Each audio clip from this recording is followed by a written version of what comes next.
you. I'm filling in for my friend Maulik. He couldn't make it today because of his father's ill health. So let me try and articulate what we're going to discuss on this panel. Before that, I'll just invite my panelists here. I would like to invite Mr. Sanjay Srivastava. He's a retired IPS, and a lot of you would know him because he was our Commissioner of Police in Ahmedabad, and he's known for a lot of work that he has done around cybersecurity. We are all safe because of a lot of work he has delivered.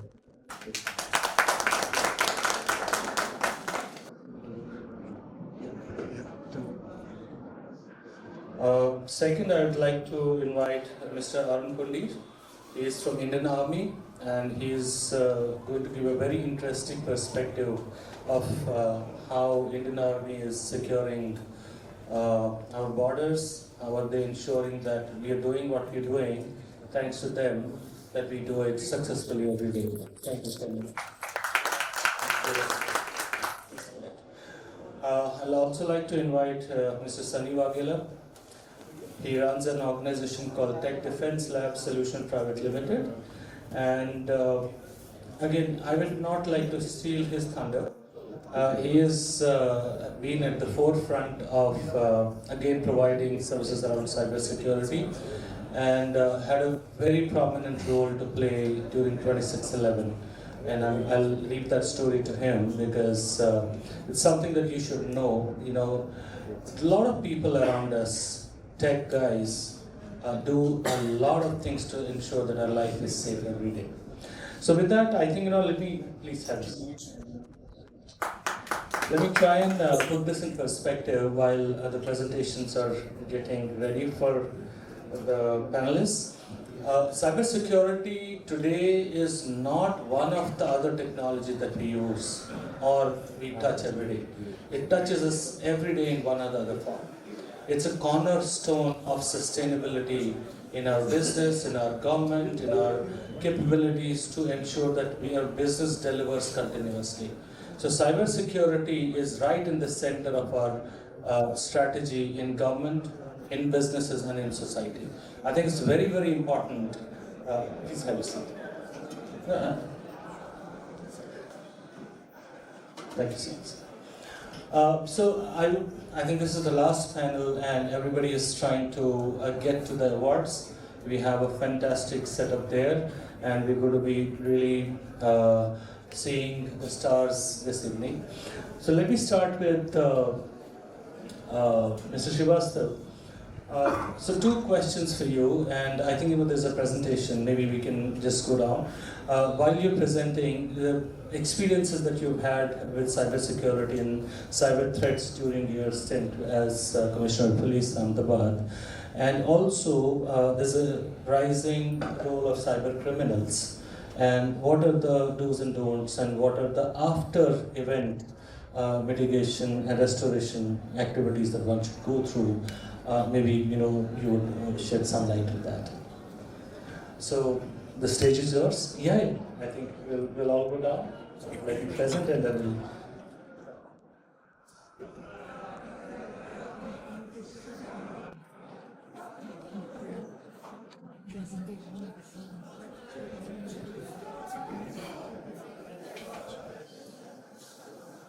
Cheers.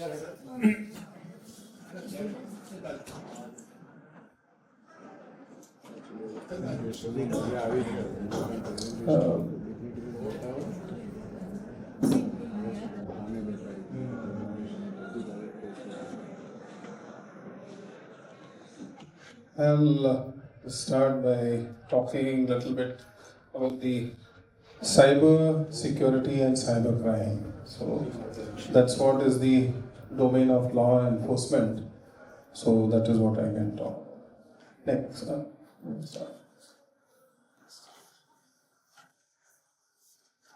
Where do I?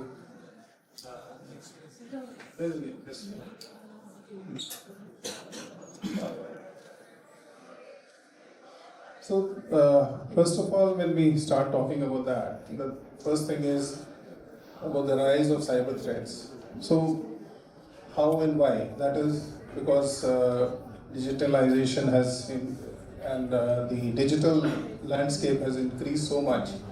Because of that, of course, the corollary is cyber threat. So that would definitely come because criminals would try to utilize whatever platform is available to them. Like what we have seen over the years, the property crimes and the murders, they have gone down substantially, and the crime on the body or otherwise property crimes, they have gone down substantially, more than 20%. But cybercrime is increasing so much, it's very difficult to handle. Everybody is stretched to the maximum, so it is something like that. So that's how the rise of threat. Internet users have increased. The critical infrastructure is also getting targeted. We read a lot of those things in the newspapers. And the second one is growing reliance on technology. Again, it's almost the same. So we have data breaches and we have inadequate security measures being taken by people because people are not that much aware. We belong to a generation which has seen such a jump in the way world has changed that and we find it difficult to visualize also at times. So that is there. The threats basically which we are facing, all of us know about it. Most of the people are from technology backgrounds. So ransomware, phishing, you have cyber terrorism, you have financial frauds, data breaches. These are the normal things which we are aware of. How the landscape has evolved. Again, because of the sophisticated ransomware, state-sponsored cyber attacks also there. We have been seeing part of it which has not been claimed, of course, but whatever happened with the pagers in Lebanon, so we are aware what happens. Other than that, there is a lot of people would be knowing about Stuxnet, what happened in Iran earlier. So then the organized cyber syndicates, they are involved in cybercrime. It's now no more an individual thing. There are a lot of these things. Organized cybercrime networks are also there, which are there. Then cyber threat to the critical infrastructure. It's a major concern, especially our sensitive installations, including the military, the Air Force, and our communication networks, everything is there. Adapting the law enforcement for handling all this. Now, law enforcement, because the way recruitments in the law enforcement is done, so it's not very easy for police to handle everything on its own. So you definitely require to collaborate with cybersecurity experts. Then that's how we develop cybercrime divisions. When we talk of cybersecurity experts, see, whenever an incident occurs, there are 2-3 levels of that. There are 2-3 types of government agencies which get involved. One is the police itself, it's a government agency. Another thing is forensic experts. Again, they are cyber forensic experts. They are again a government agency. Then you have certain is again a government agency. Third part is the private segment which comes in, and they are the technical experts. So a lot of agencies are there which are basically empaneled with certain. So those agencies also, they conduct cyber security audit, etc. And other security companies, they carry out how to tackle and how to get over the problem. Then cybercrime divisions, we basically at national level we have I4C, then state police has CID crime at our headquarter level in the Gandhinagar, and then all districts, wherever districts are not there, then ranges and all the commissioners, commissioner of police, all their offices, they have cybercrime divisions which are functioning. Then you have continuous training for officers. This is one thing which we were not trained to do when we came to police service. So this was something which was very new. So We have now basically we are working with CBI, we work with NFSU, National Forensic Science University, we work with RRU. So all of them in like institutions, and plus the technology companies, they help us in knowing more about the tools that we are using. Then real-time threat intelligence and interagency coordination. There are, when you want to investigate, that is the only way to get access to bank records or cellular company records. It's only through you have to go through the police network only. So when investigation is happening, so all MLAT etc. procedures, they come only when the police is in picture. Latest top cyber crimes, basically what we have seen in Ahmedabad. This is there. Over and above that, there are too many of them.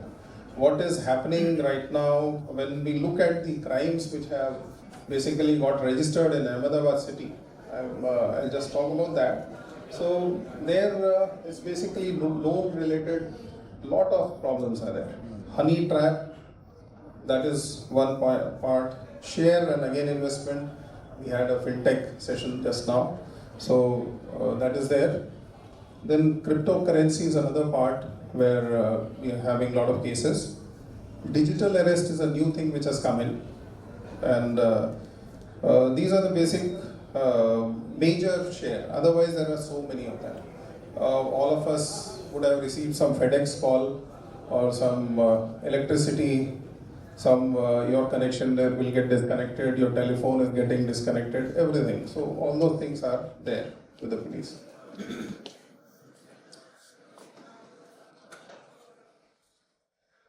This is what I thought, maybe some sort of what can be the recommendations. So regular security audits, implementing MFA, and then keep systems updated, and then educate employees and partner with cybersecurity experts.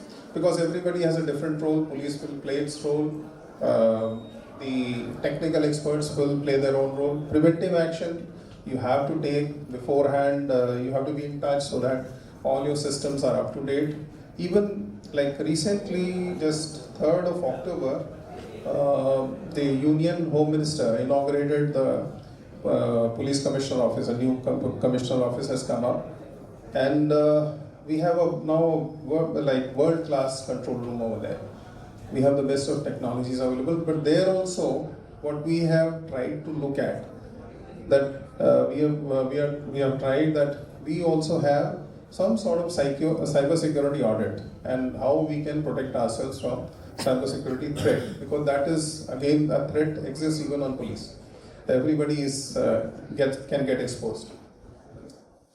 So this is how educate employees. It's a very, very important part, because humans are one place from where it's very easy to insider threat is the biggest one from where you can get it. So that's why unknowingly or unknowingly they can commit errors. So those practices.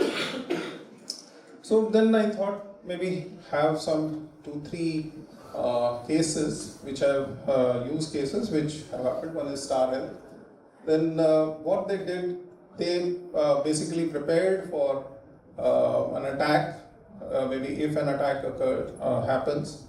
So what they will do, and basically they have a lot of data which is very sensitive. It's regarding individuals. So how to protect that? That's what key challenges. So they had how to safeguard that data. So what they did is they tried to do all this, meet all the regulatory standards. The threat management part, because this is basically which in touch with certain companies which are into cybersecurity domain. So what they are basically doing, helping out different companies. That's what I tried to gather all that data. So then threat management, so they're increasing the sophistication, so how to handle it. So solution, they had a proper strategy. This is the first part, you develop a strategy, then you implement it. So that's what they did. So now it is enhanced security, regulatory compliance they have looked after. the improved customer trust. If basically you are doing your job well and transparency is there, the customer trust is also there. So they have invested heavily into cybersecurity, and the benefit is their data has been kept safe. Second one is the Vardhaman group. Again, deepfake threats. Again, deepfake can be video, audio, text, anything. So they have tried to basically ensure that they don't face all these problems. So generally, while I was discussing, there was one case was being discussed where somebody's relatives call was there. The pet name was called. They knew the family, entire thing, what is to be done. Amount was not much. It was something around 40,000 rupees. But the other person, say for example, your sister's husband calls you for money, and actually you hear the same voice, everything is same. He calls you by your pet name, whatever way he calls you, and thereafter he asks for 40,000 rupees. You're not going to call up your sister and ask, okay, well, this gentleman had called up and should I give him money or not? You immediately transfer money. So that is what. So a lot of things of this sort are happening. So fraud risk, then they have executive communication security, they also look after. So again, they have partnered with cybersecurity experts. This is all preventive work they have done. So they have kept their data protected. So communication security, reduce fraud risk. The another is a pager. It's a company. It's not the Lebanon thing. It's a company with it's a cyber security case study over there. So they are also having a portal which was on the medical health sector, and they have taken care that data privacy, operational security, everything is looked after. Just try to, the good companies which have basically looked after, and they have tried to ensure that the cyber security is looked after well and cybercrime does not happen. So this is what the thing is. The rest we can discuss while the other things are being discussed. So police as an organization, what we are doing is, what happens is, another thing is how to approach the police. So I also thought, because I was told maybe this should also be taken up. It's a very, very small thing, but yet not many people know about it. So one is, if anything happens, you have to basically, one is dialing 1930, that is the common number. Then you have to, another thing is, you inform, they verify, and further investigations are done. Another thing is the cybercrime.gov.in, that's a portal, that is cybercrime reporting portal at the national level. So you can put your query over there, whatever problem you have had. Then the police contacts you. They will ask you later on. Police follows up. They'll ask you for some details. So those details have to be given, and then it has to be followed up. Investigation is done. Then parallel, certain, if a company is involved, certain should be also be contacted, and they should be informed. Another part is, there are so many empaneled agencies. You can go to the certain site, you will know which are all the cybersecurity companies which are empaneled. They can be contacted, so they can help you in retrieval of data if something can be done. So if it has not been encrypted, not taken away, ransomware is not there, whatever best, or if it has not been done properly, and then maybe then they can decrypt it and get your data back. So these are the basic steps which one needs to take care. That's all. Thank you so much. Jai Hind.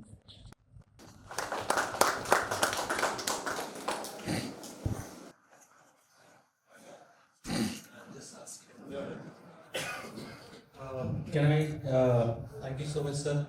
This is really insightful. Can I now invite Mr. Pundir to present? Let's hear from him.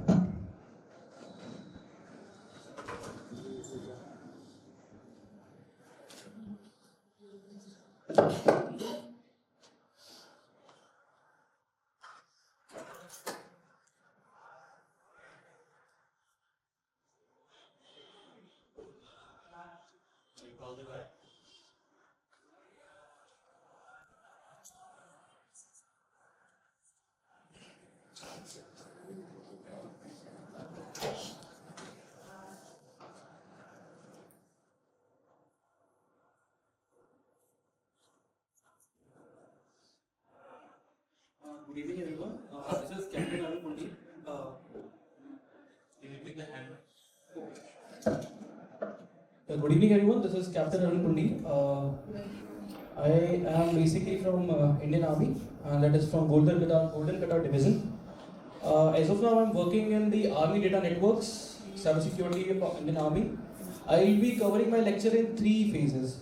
First is cyber warfare, information warfare, and then electronic warfare.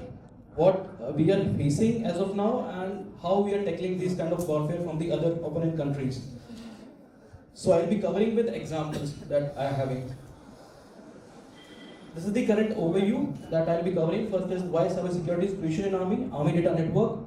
We are having a separate network. We don't use internet in Army for any kind of email or for transferring of files. We don't use internet. We have a separate Army Data Network. I'll be discussing that. And then weaponization of social media. Why do we need it for specifically for Army?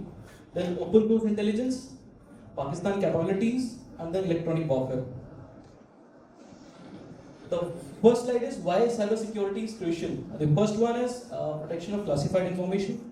We are carrying the confidential data, that is what is the strength, ammunition, arms, our posts that are there in the border areas, are the locations of the weapons, location of the nuclear weapons we are as of now holding.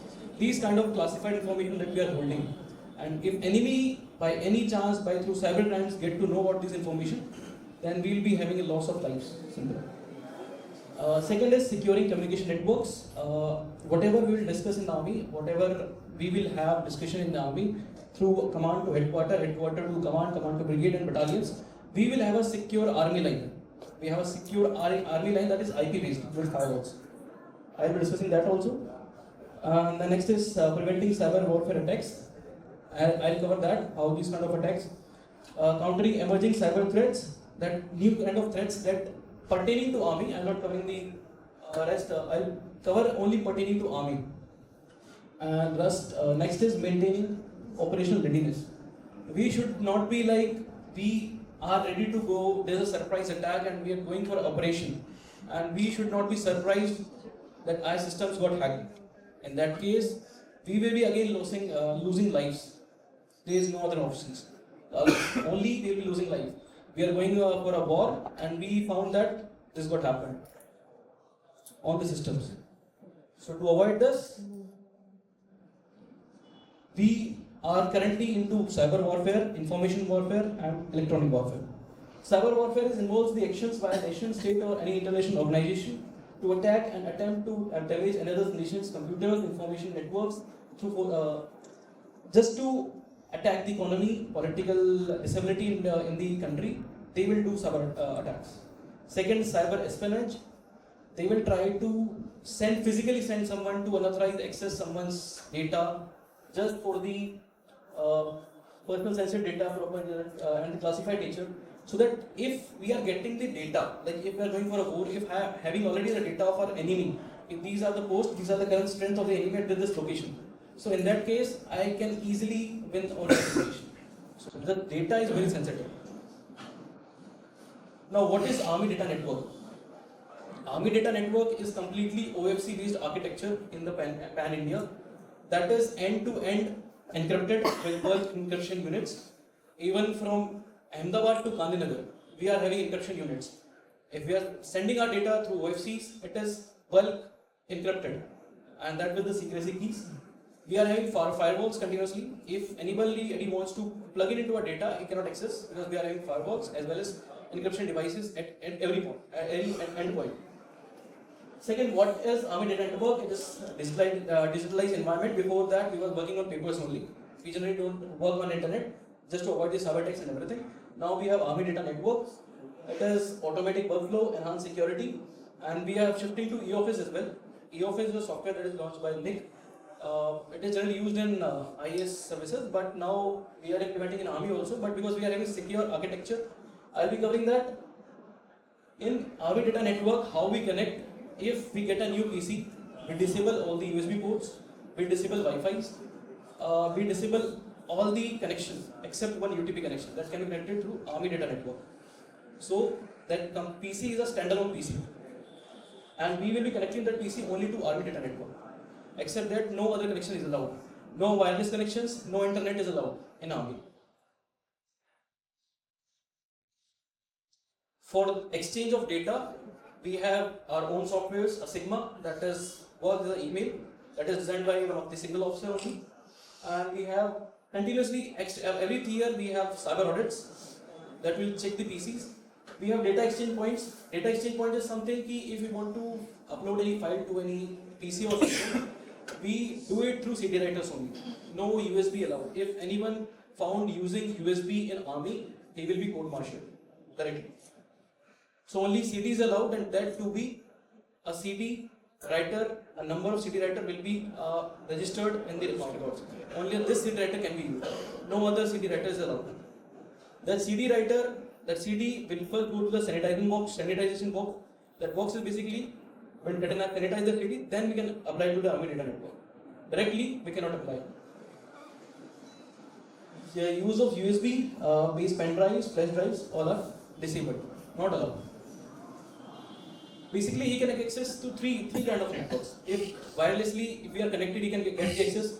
That is not allowed because we don't use wireless system anything. Second, wired communication. If you want to tap in from our OFCs anywhere, so he will not be able to use because the OFCs through firewalls and encrypted units. He will not be. He can access the OFC. If he come to India, break the OFC and use, he will not get the access to data because already firewalls are there. And third is physical access. That is not possible in many cantonments. This is the workflow, how it works. First, untrusted network. We have at some places we have internet PCs also. We got some data from open source data that is available. We sanitize it, then we add it to the Army Data Network. Now I will be covering why weaponization of social media is must, and as per the Army perspective. Just go through these slides. The first one, Army convoy attacked by civilians and Sanjay district. It's of Rajasthan, that is area of Golden Relative. Army major arrested for rape in teen girl Ahmedabad. Shocking news from Army, Indian colonel arrested by police on charges of smuggling gold. And this, we have recently launched our Sambhav phones in Army for mobile communication. It's a Google Pixel phone that is hard binded. All the features are disabled. Internet, including internet, is disabled. All wireless features are disabled. All applications disabled. Only one Army application, that is M Sigma, is there. That can be opened. That is having Geo Airtel SIM. We have placed encryption devices, both the phones. Now we are having a local Android phone. We can have secure communication that cannot be channeled. These all news are fakes that are currently Pakistan is trying to spread to local peoples to defame Army so that local civilians will be detached from the Army. And why it is doing? Because we want this. Stone pelting, everything. So in JNK and all the districts, he is using this kind of information warfare, trying to spread fake news just to gain the upper end. This is social media intelligence. Why social media intelligence and why weaponization is required? Just check the left corner first slide. That is the Pakistan Defense Open Code Intelligence page, Twitter page. That is X now. He has posted satellite imagery reveals one of the Indian Navy's Shukanya class of. There is an Indian Navy ship. He has through satellites images.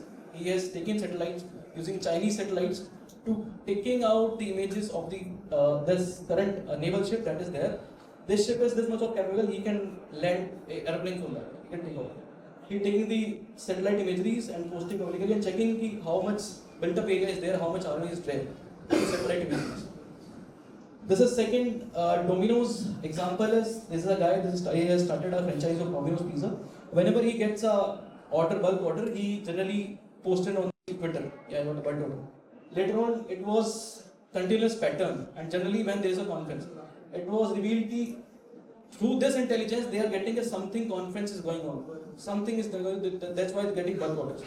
Later on is what it was revealed that the army conference is going on in the USA every time, and it was revealed through pizza. Third, you can see it's from our formation only, that is Southern Command. We have organized a cycle rally in Gandhidham. This near to us. The cycle rally was 530 kilometers just to motivate the youth. We have posted the images of cycle rally and just mentioned the Falcon Gunners. We generally don't reveal the name of the battalions and regiment. And other is Agnibas division. So what are the orbit? Orbit is something he कौन से battalion regiments क्या है उसके अंदर. We generally don't reveal in that. Like I am from Golden Katar division. We just mentioned Falcon Gunners and Agnibas division and made a post. We did a cycle rally for 10 days just to motivate youth and everything. Next day, same page had posted this open source intelligence. He focused our satellites from Gandhidham only and revealed the orbit.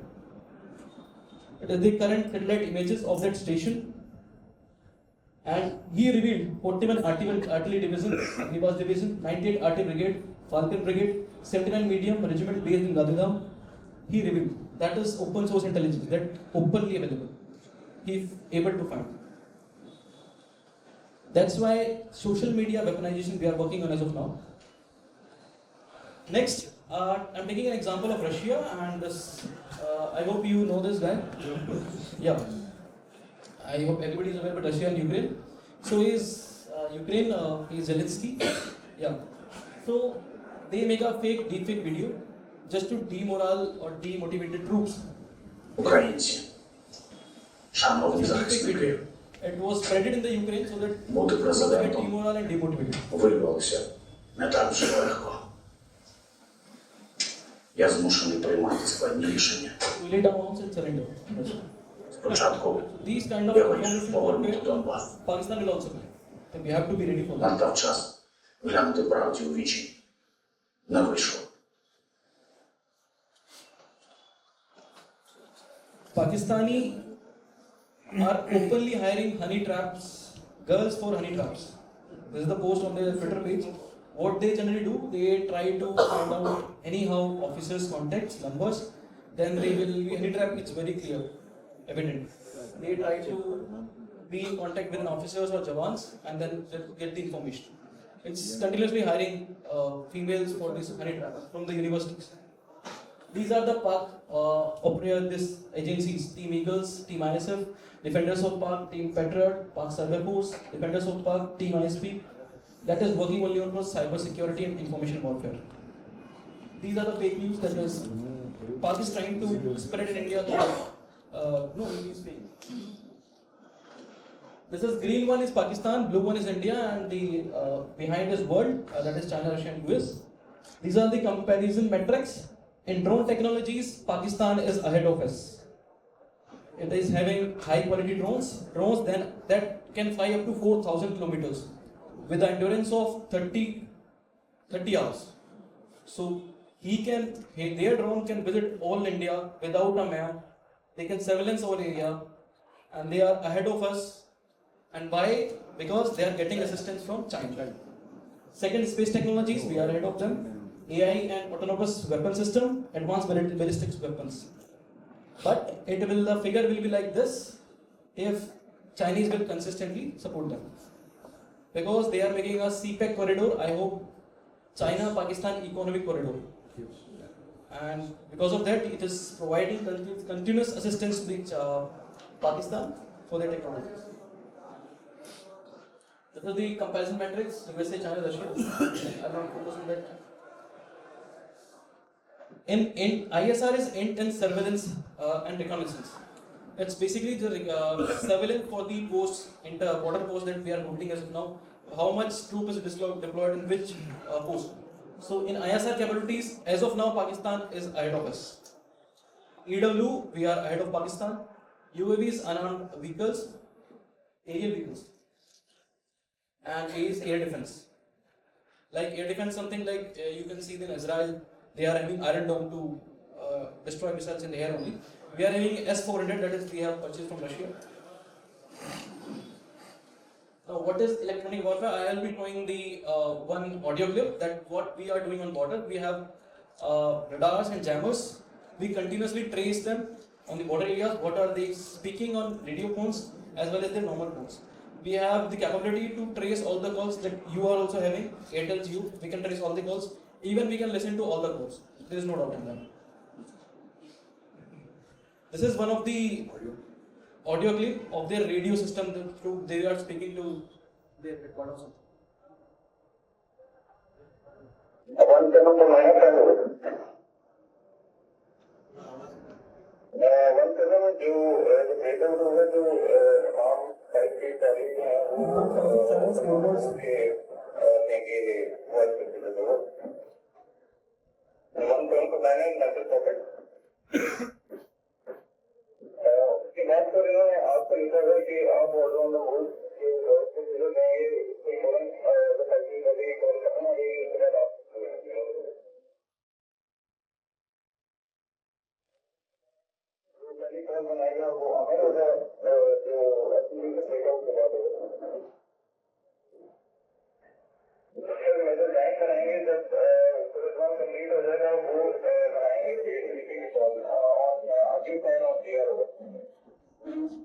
So in these kind of radio sets, what we do first record the voice, then we try to analyze what he's saying.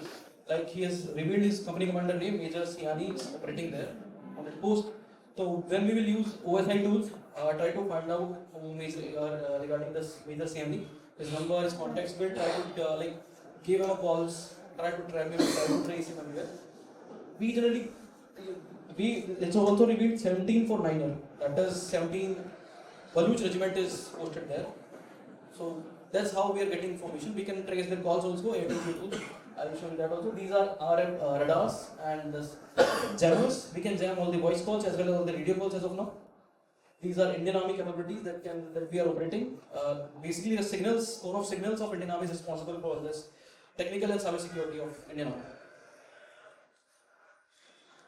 These are some exact location I should not supposed to reveal. Of the border areas, there are some villages where we have revealed the orbit. It is something, it is there in orbit. If you can play the sound, you can click. Yeah.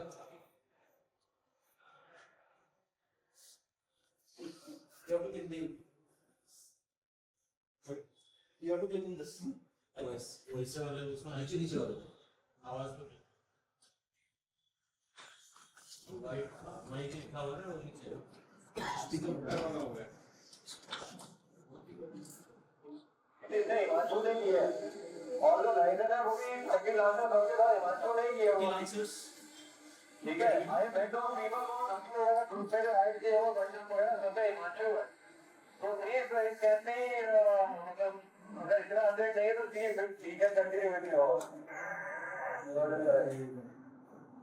So कुछ obstacles आए होंगे रास्ते में ये move करते वक्त and that they have revealed 30 lancers will moving.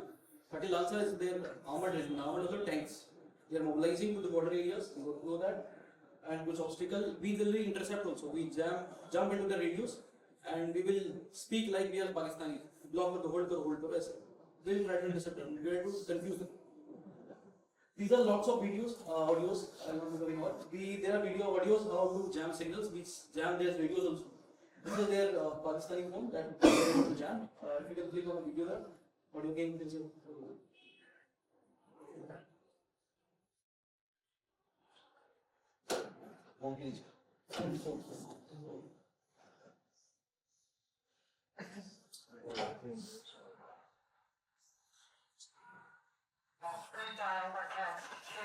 Currently, this is conducive for listening. Now we'll turn on our radars or jammers. All calls will be jammed in that frequency. Generally, they will operate in very high frequency, that is 30.00 MHz to 87.9 MHz. Click on this next.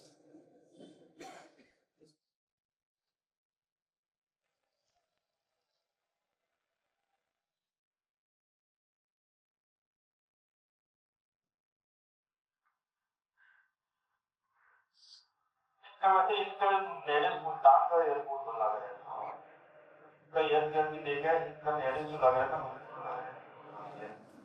In this, we can target a particular number also. We can get all the messages, what he is texting, and we can get all the voice he is sending, and all the calls we can trace as well. We can listen what he is saying.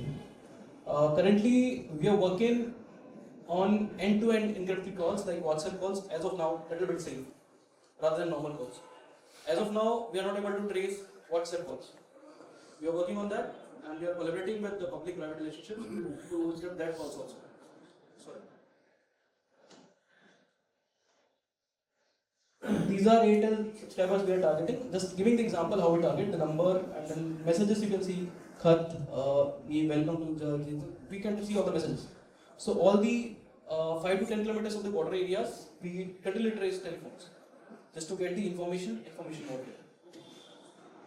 And next, what we are looking for that like we continuously change our secrecy keys of our encrypted devices.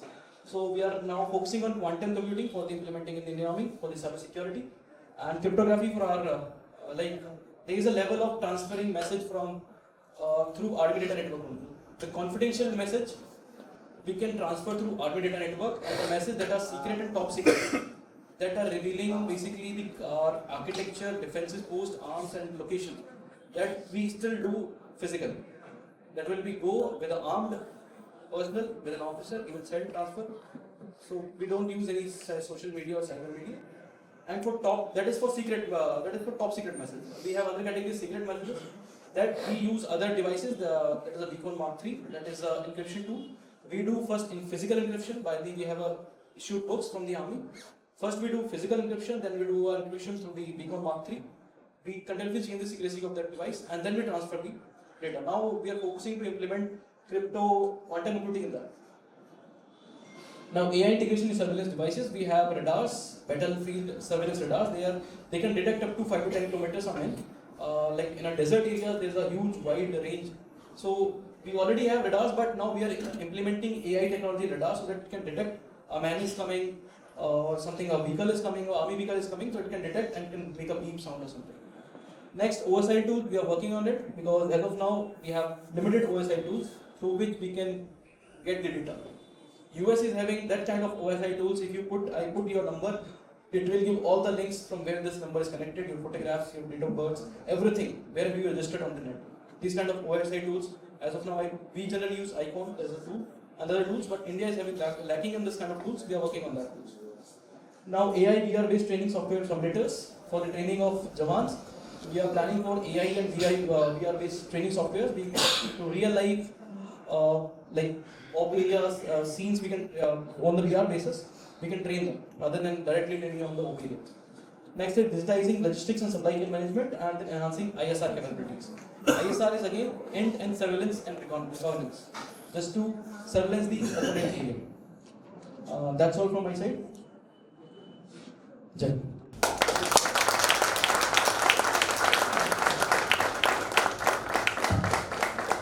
Thank you so much. This was well made. Let me now call Mr. Sunny Vaghela. So I am Sunny Vaghela. I run my cybersecurity show for last 15 years now. I started at a very early age. It was a time when there was no word like ethical hacking that was in existence. So I mean, to sell our things, we invented something known as ethical hacking, so that we can sell our services, we can fight someone by reporting a problem, right? Telling them, hey, you have a problem in your website, you have a problem in your network. Do one thing, pay some amount, we are an ethical hackers to do so. So I, along with another Gujarati guy, we came up with this concept of ethical hacking long back in 2004 and 6. Interestingly, when I hacked into Orkut, my life that incident has actually changed my life. Because I was actually reporting to Google quite a lot of time, but they were not responding. While they were not responding, so I thought, that you have a lot of media contacts, why don't I go to media and tell media that Orkut can be hacked? I showcase on the media on a second day what has happened. the policy analyst of the Google came to Crime Branch Ahmedabad to register a case against me saying that, hey, this guy has actually shown on the TV that the Google or the Orkut, which is owned by Google, can be hacked, in like 5 minutes of the time. So with that, Manoj Sashidharan was the DCP over there at that time. He said that you should not register a case against this guy, rather you should motivate this guy. You should make sure that this guy who is in the first year of the engineering, should be motivated so that he can actually do something for a society, something for the community on that part. I was like, okay. All of a sudden, while we are talking, I got a call from my college itself. Hey, we got an MMS case also. And this guy sitting in crime branch, can you please solve an MMS case? So MMS case was something that happened during Navratri, and I was been given a task that, Sunny, can you do that? I had to prove myself. I did it in 10 minutes, and then Sashidharan sir said, can we set up a cyber cell in Gujarat? And that was in 2005. Bungalow number 16, which is still a cyber cell. And I was at around almost 17-year-old and have been given a task that do floor hai yaar, let's set up a cyber cell. So that has actually changed my life. That's how I started my career into cybersecurity, worked with the law and enforcement agency for almost 2 years, having worked on 26/8 Ahmedabad blast, which has taken place in 2008, where the salt terrorist people were attacking. But before they were attacking, they were going to somebody's Wi-Fi, they were going to somebody's place in Bombay, hacking into somebody's Wi-Fi router before 15 minutes of the bomb blast and sending an email to everybody saying that, hey, we're going to do the bomb blast in the city of Ahmedabad in 28 places, do whatever you can. By the time you get the email, by the time you trace that email, it's been almost an hour, and the bomb blasts were happening in Ahmedabad, in Hyderabad, in Varanasi, in Delhi, right? And then the bombs were planted in Surat, but blast nahi hua tha, but eventually they were actually done. So I come from that era. So I always talk about offensive security than a defensive security, because I always believe that the best way to secure yourself is to always hack it yourself. If you look at all the hacks which are actually happening, right? If you look at the number of websites which you are seeing the logo right now on the screen, they are all breached in past almost 5 years of the time. And the number of accounts, what you are seeing on the screens are already, or the data of all of these accounts in these numbers are already available on a surface web or a dark web or a deep web. So that means whosoever are sitting in this room, your password, my password, everybody else's password, which we have used in past 5 years, 7 years, 10 years of the time, is somewhere or the other way available on the dark web and a deep web. It's only the matter of a time that how a person does an OSINT, or how the person knows how to access a dark web, deep web, get a dump of these passwords and try out all these passwords. Again, the biggest problem is that not only this, but even the financial institutions were being a major hit. The biggest problem with all these financial institutions, because we are serving a lot of stockbroking institutions, asset management companies, insurance companies. There are specific vendors who has developed their core banking solutions, who has developed their stockbroking solutions, back office solutions, trading solutions. And all these trading solutions, when they were developed, back in 2011, 12, 13, the security has not been considered as a part of the whole process, right? And I always say that none of the developers in any of the IT companies are the hackers, but all the hackers are the developers also and the hackers also, right? So all this problem starts with the design itself, right? What then we try to do is, the certain comes with a guideline, hey, all the software has to be audited by the certain independent agency. And that's why our shops are running right now, because almost all people who are making software come to us as a certain independent agency saying that, hey, do a penetration testing, do a vulnerability assessment on my software and make sure that all the vulnerabilities are actually discovered. But the biggest problem is that, security is not considered, as one of an integral part of a design, and that's the major problem in the, cybersecurity. I always say that if you want to make sure that all applications are secured, start training your developer on DevSecOps rather than DevOps, start integrating security in the design itself, and trust me, पूरे दुनिया में कोई software hack नहीं होगा. And that's what my challenge to you is. Because the thing is that they do not understand the security. Security comes as a last perspective after your testing that, okay, fine, do a black box testing or a gray box testing of an X software and make sure that it is actually patched. And 90% of the time it is not patched. It is like, they do some jugaad to patch it up and make sure to achieve a certificate. And again, the developer, changes, the logic changes, same mindset changes, and all those applications are actually vulnerable. And that's why I always say that almost 90% of the applications in the world which you, me, everybody is actually using are all vulnerable. And we are moving to all of these applications. And that's why even startups are at a risk right now. So whatever data that you store it into any of this website, they are also breached. Even the credit cards, debit cards, nothing is safe. The reason is, again, there's a monopoly of certain of the vendors whose softwares are used to generate all your credit card number, generate your debit card numbers. There are specific switches developed by a specific OEM and a specific vendor. They have penetrated market so much that, even if one vulnerability is identified in a one particular ATM switch, could actually make all the ATM vulnerables, across the globe itself, right? Look at this, another very interesting example. So, while we are talking about all these hacks, while we are talking about all these case studies, what I actually wanted to tell you is that the human is the weakest link. Ultimately, the people who are developing a software are human. It's always a weakest link because they don't know security. The humans who are using the applications, they don't know security, and that's why almost all the hacking attempts or the breaches are actually happening. We end up, creating a lot of security controls in our organization, putting a firewall, putting an SSL, putting an IDS, putting a SIM, SOAR technology, EDR, XDR technology, every other technology. But how many of you are actually trying to secure your application layer, which has always been open, and application layer which has always been vulnerable on that one? The another problem is that people always think that, hey, all the hackers are the outsider hackers. In my company, mein sare ke sare log bahut achhe hain. Nobody can actually hack my own company. But 90% of the attacks which are actually happening, or the largest breaches, are also happened by or made, done by the insider itself, or you can say that the employees who are working in your own company. One of the interesting example of a Bangladesh bank hack, that information, about the, you can say that the foreign transfer unit, or the unit from which the foreign transfers or the international transactions were happening, were given by an insider to an outsider, that this is a registered vendor, these are the kind of firewall that we are using, this is an OEM that we are using, this is a kind of network schema that we have.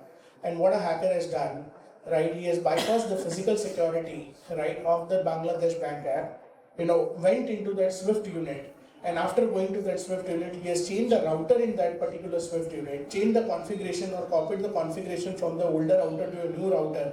But here the only catch is that his own MAC address is also whitelisted in that particular router.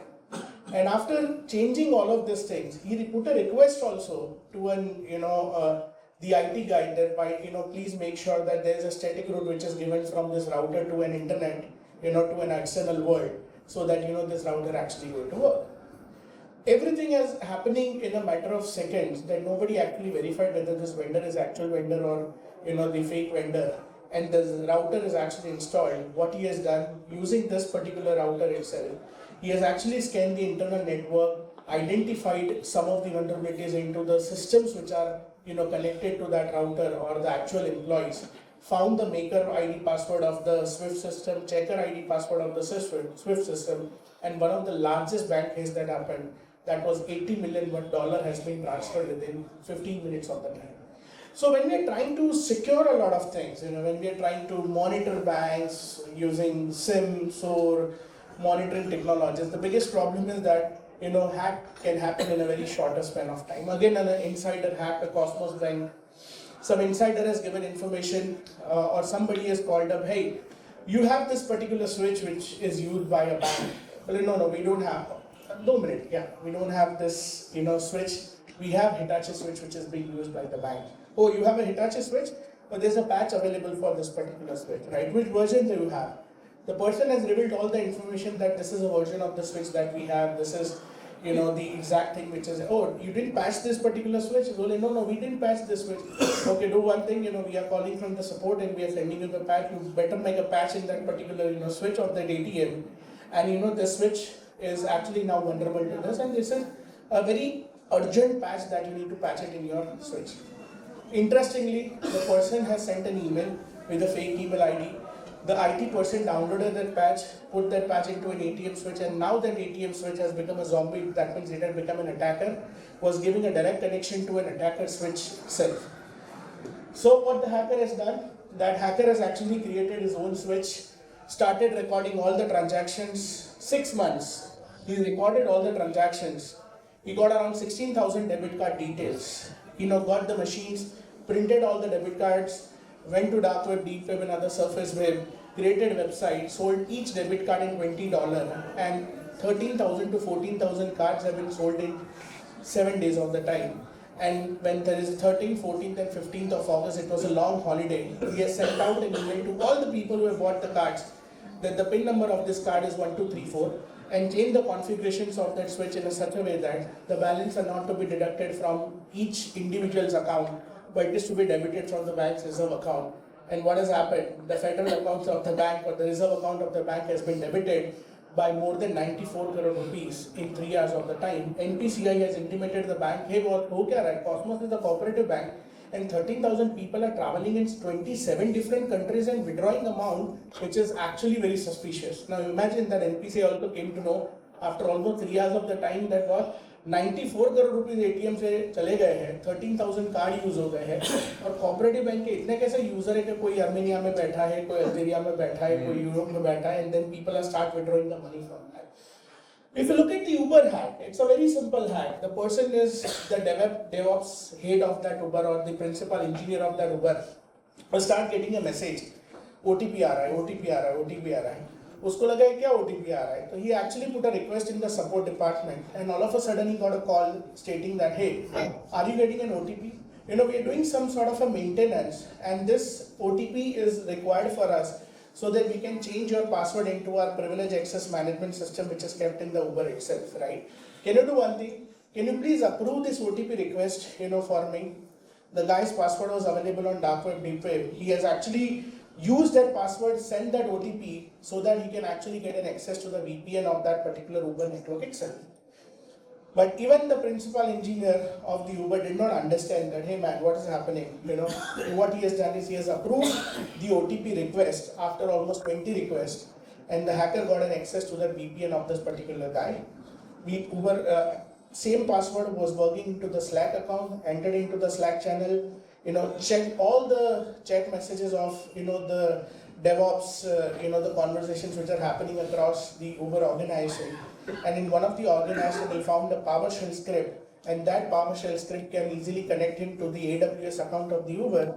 He used that PowerShell script connected to AWS account of the user, change all the passwords, and then become the administrator of a Slack channel and administrator of an AWS channel, and floated a message, or you can say that send notification to all Uber employees, said that, hey, I can switch off Uber, in next 5 minutes, right? I can actually download data of all Uber people in next 5 minutes, right? You guys are making so much money. Can you pay me some XYZ money? So what I'm trying to tell you by, saying all of this, if you look at, this is not limited to IT. Now, cybersecurity has a different paradigm itself, and which is known as OT security, right? Because gone are the days the plants are only the plants. They are now connected with internet. They are now connected to some sort of an IT-OT network, or there is an IT-OT convergence which is actually happening. And that is one of the reasons even plants are also actually attacked. If you look at in India, so many attacks have happened. Dr. Reddy's got hacked, Kudakulam power plant got hacked, there is a colonial power, this is an attack. The very interesting thing is, we are serving one of the largest maritime company, and we call this assessment a red team assessment. That means the organization does not give an information, we have to go and hack something. But this organization said that you don't need to hack into my IT network, but you need to hack our ship, you need to hack our vessels, and we own around 98 vessels across the globe. Now 98 vessels थी, right? मैंने एक ही चीज़ उनको पूछा कि there are certain prerequisite information that we need, and that prerequisite information was because you see all these vessels have developed or have been developed 20 years before, एक vessels पे कम से कम 10-20 हजार containers जाते from one country to another country. Now these vessels, when they've been developed, internet wasn't there, right? ये तो 10 साल से internet आया. So सबसे बड़ा interesting ये social engineering method ऐसा था to actually get to know कि आपका internet कैसे चलता है. They said that, oh, there's a company, Infinity Box, they give us an internet connection. So, very good. So now instead of targeting this particular vessel, we need to target the Infinity Box. And when we targeted that Infinity Box, we found that, अरे बाप रे, ये तो एक नहीं दो नहीं, ये तो पूरी दुनिया में जितनी भी maritime company है, जितनी भी vessels है, all of these vessels were actually using this Infinity Box, and that Infinity Box is making this vessel more smarter. And that is more like an IoT device, you can call it, and connecting, to a satellite internet. Instead of breaching this, we actually breach into the software of this particular company, and that is again known as supply chain attacks, right? So you're calling, attacking a vendor, and vendor ko attack karne ke baad, there are certain information that we have got, and we were able to actually get hold of this particular companies, which is Indian company, a very old company, 100-year-old company, maritime company. Almost all vessels, the access has been obtained. We could able to ping almost all the vessels, itself directly from our offices itself. So when you look at all of this, the problem is that we tend to create a lot of complex IT infrastructure, OT infrastructure, get all the idiot boxes, firewall layout, SSL layout, IDS layout, IPS layout. We need to have this architecture so that nobody can enter into our systems and everything. But you need to understand the hackers see the security from a holistic perspective or from an application perspective. Or one application which might be vulnerable running somewhere in some of your IT or a shadow IT, which might be pinged by the hacker from outside of your network. If it has a vulnerability, then it can be hacked also. The second thing is the complete trend in the cybersecurity has been changing because it's been almost 16 years now. I'm in this field right now. We were actually hacking into the operating systems 16 years back, finding out problems in the operating systems. Then we were started hacking into applications, and now we are not at all hacking into applications, not at all hacking into the applications even, and the operating systems also. The attack shift has been changed from, you can say that, the OS to an application layer to the humans, right? So if at all any company is needed to be breached, the most important, or the most weakest link is always a human, right? So you have to aware what to do, what not to do, what to accept, what not to accept, and that's only the way, we feel that, we can actually become, more secure on that particular part. The other thing you also need to know that the knowledge and the skill set which is required to become hacker is decreasing day by day. मतलब gone are the days के hacker बनने के लिए बहुत knowledge चाहिए होता था, operating system आनी चाहिए, development आना चाहिए, programming आना चाहिए, अब कुछ नहीं आना चाहिए. There are a lot of tools, there are operating systems which are even available. So hacker नहीं बनता है, script किडी बनता है, फिर भी आसानी से किसी को hack कर पाता है. If you look at the WazirX hack, this is a very interesting hack. WazirX, the wallet has been attacked. And almost $2,000 has been transferred from that particular WazirX. अब उसने कुछ नहीं किया, उसने पब्लिक प्राइवेट की कहीं से भी मारी, अब डार्क वेब से कही या इधर से की, या तो the company which is based out of Gandhinagar, situated in Gift City, providing a wallet infrastructure to this particular WazirX, it has been attacked because now it's a blame game going on between WazirX and the company which is in Gandhinagar. कि यार हम दोनों में से कोई hack नहीं हुए, but ultimately 2,000 crore has been transferred from that particular WazirX. So the only thing is somebody in the company, be it in WazirX or somebody in the company, I don't want to name that Gandhinagar company because in Gujarat I am, right, has been attacked, and that keys have been stolen from that particular system itself. The keys have been stolen from that particular API or from whatever applications what they have been developing, and that's one of the reasons they have been attacked. But the only problem is that, see, we have to understand that nothing in the traditional security which is actually going to work. Hacker can identify loopholes, once if it is available in your systems, and can breach that particular loophole. The only way to secure yourself is to make sure if you run a company, you have to start assessing that using those VLP assignments, red team assignments, call hackers, motivate hackers, ask them to hack, and that's the only way we feel that you are secure.